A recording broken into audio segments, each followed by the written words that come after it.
If you were born in the late 1950s or early 1960s, if you came of age during Watergate and disco, if you remember gas lines and latchkey afternoons, if you've spent your whole life being called a boomer, but never actually felt like one, this video is for you.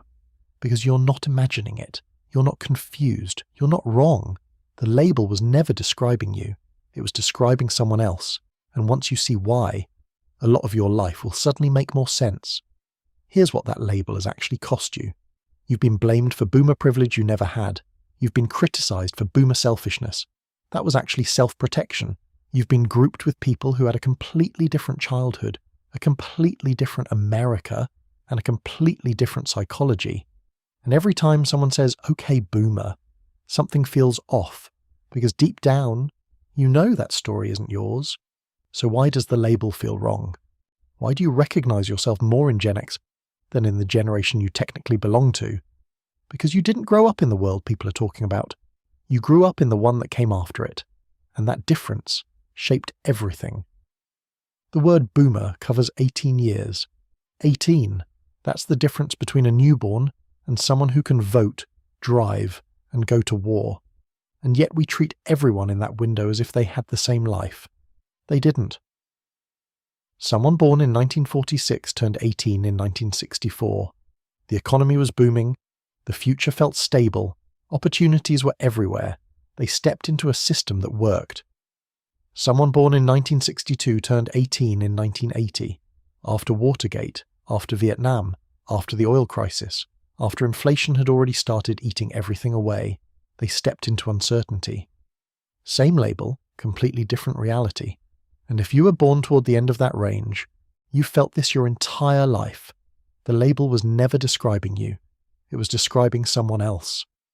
When people talk about boomers, they're really talking about the 1960s, Woodstock, the Beatles, protests, a generation that felt like it was changing the world. It's 1969, 500,000 people in a field, music, freedom, change. You were 7 or 5 or 3. You weren't there. You might remember hearing about it later, but it wasn't yours. Your real childhood happened later, in the 1970s, and the 1970s felt different. Less certain, less optimistic, less stable, and children feel that even when nobody explains it. It's 1973. You're sitting in the back seat of your father's car. He pulls into a gas station. There's a line, a long one, cars wrapped around the block. He doesn't explain much. He just waits. You wait with him. You watch him tap the steering wheel, check his watch, tighten his jaw when another car cuts in. You don't understand the politics, but you understand this. Something is wrong. It's 1974. You're at the kitchen table. Your parents are talking in the other room. Quietly, you catch words. Prices, bills, mortgage, inflation. You don't understand everything, but you understand the tone. Careful, worried, tight.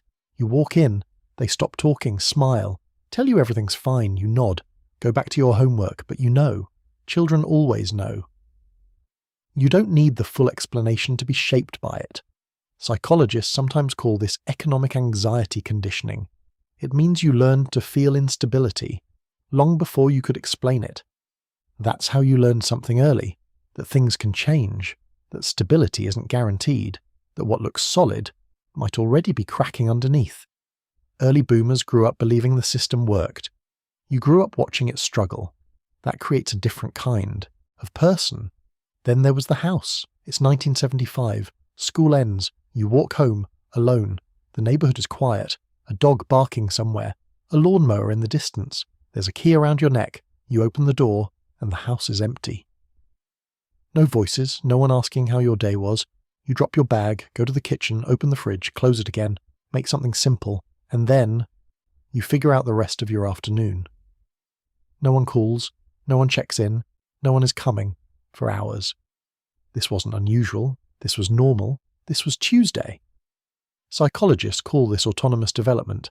It sounds positive, but it also meant something else.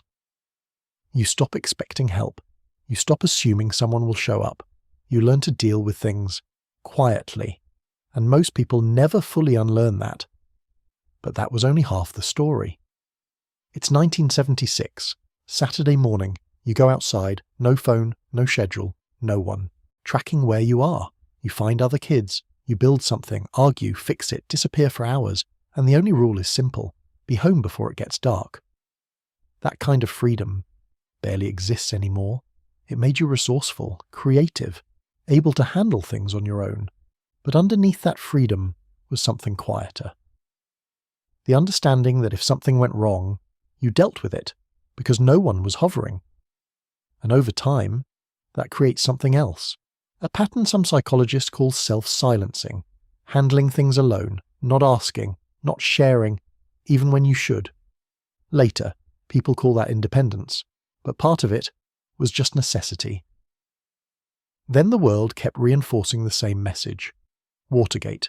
The president lied and got caught and resigned. Then Vietnam ended, not in victory, in withdrawal. Then the oil crisis, then layoffs, factories closing, men losing jobs they'd had for decades. Everything that was supposed to be stable wasn't. And you saw it, even if no one explained it. So you didn't grow up blindly trusting systems. You grew up watching them fail. You learned something most people never say out loud.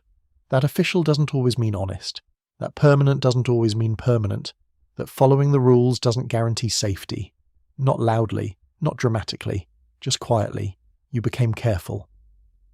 Psychologists sometimes call this institutional skepticism conditioning, not rebellion, not anger, just a quiet understanding that systems don't always hold, and that stayed with you. So when people describe boomers as optimistic, confident, trusting the system, of course something in you resists that, because that's not what shaped you. You remember the line at the gas station, the silence at the kitchen table, the empty house after school. That's not the same story. You weren't shaped by the peak. You were shaped by what came after. The moment things became less certain, less stable, less predictable. And that's why you've always felt different, a little more cautious, a little more self-reliant, a little less trusting. Not because of personality, because of experience. And when you live through that much change, something else happens. What some researchers call transition fatigue. You get tired of adapting, tired of shifting, tired of learning new rules that keep changing anyway. You were promised stability and given constant change. You're not early boomers, you're not Gen X.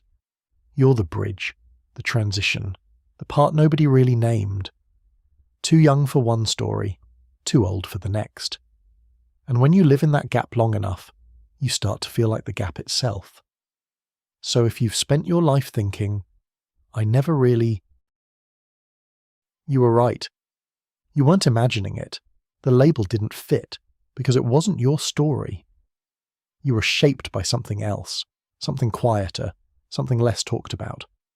You adapted, you handled things, you figured it out, the way you always did, on your own. And for the first time, someone is finally saying it out loud. If this felt familiar, you're not the only one, because the generation that came after you was shaped by everything you went through. They didn't start from scratch, they started from you. Subscribe, and I'll show you how.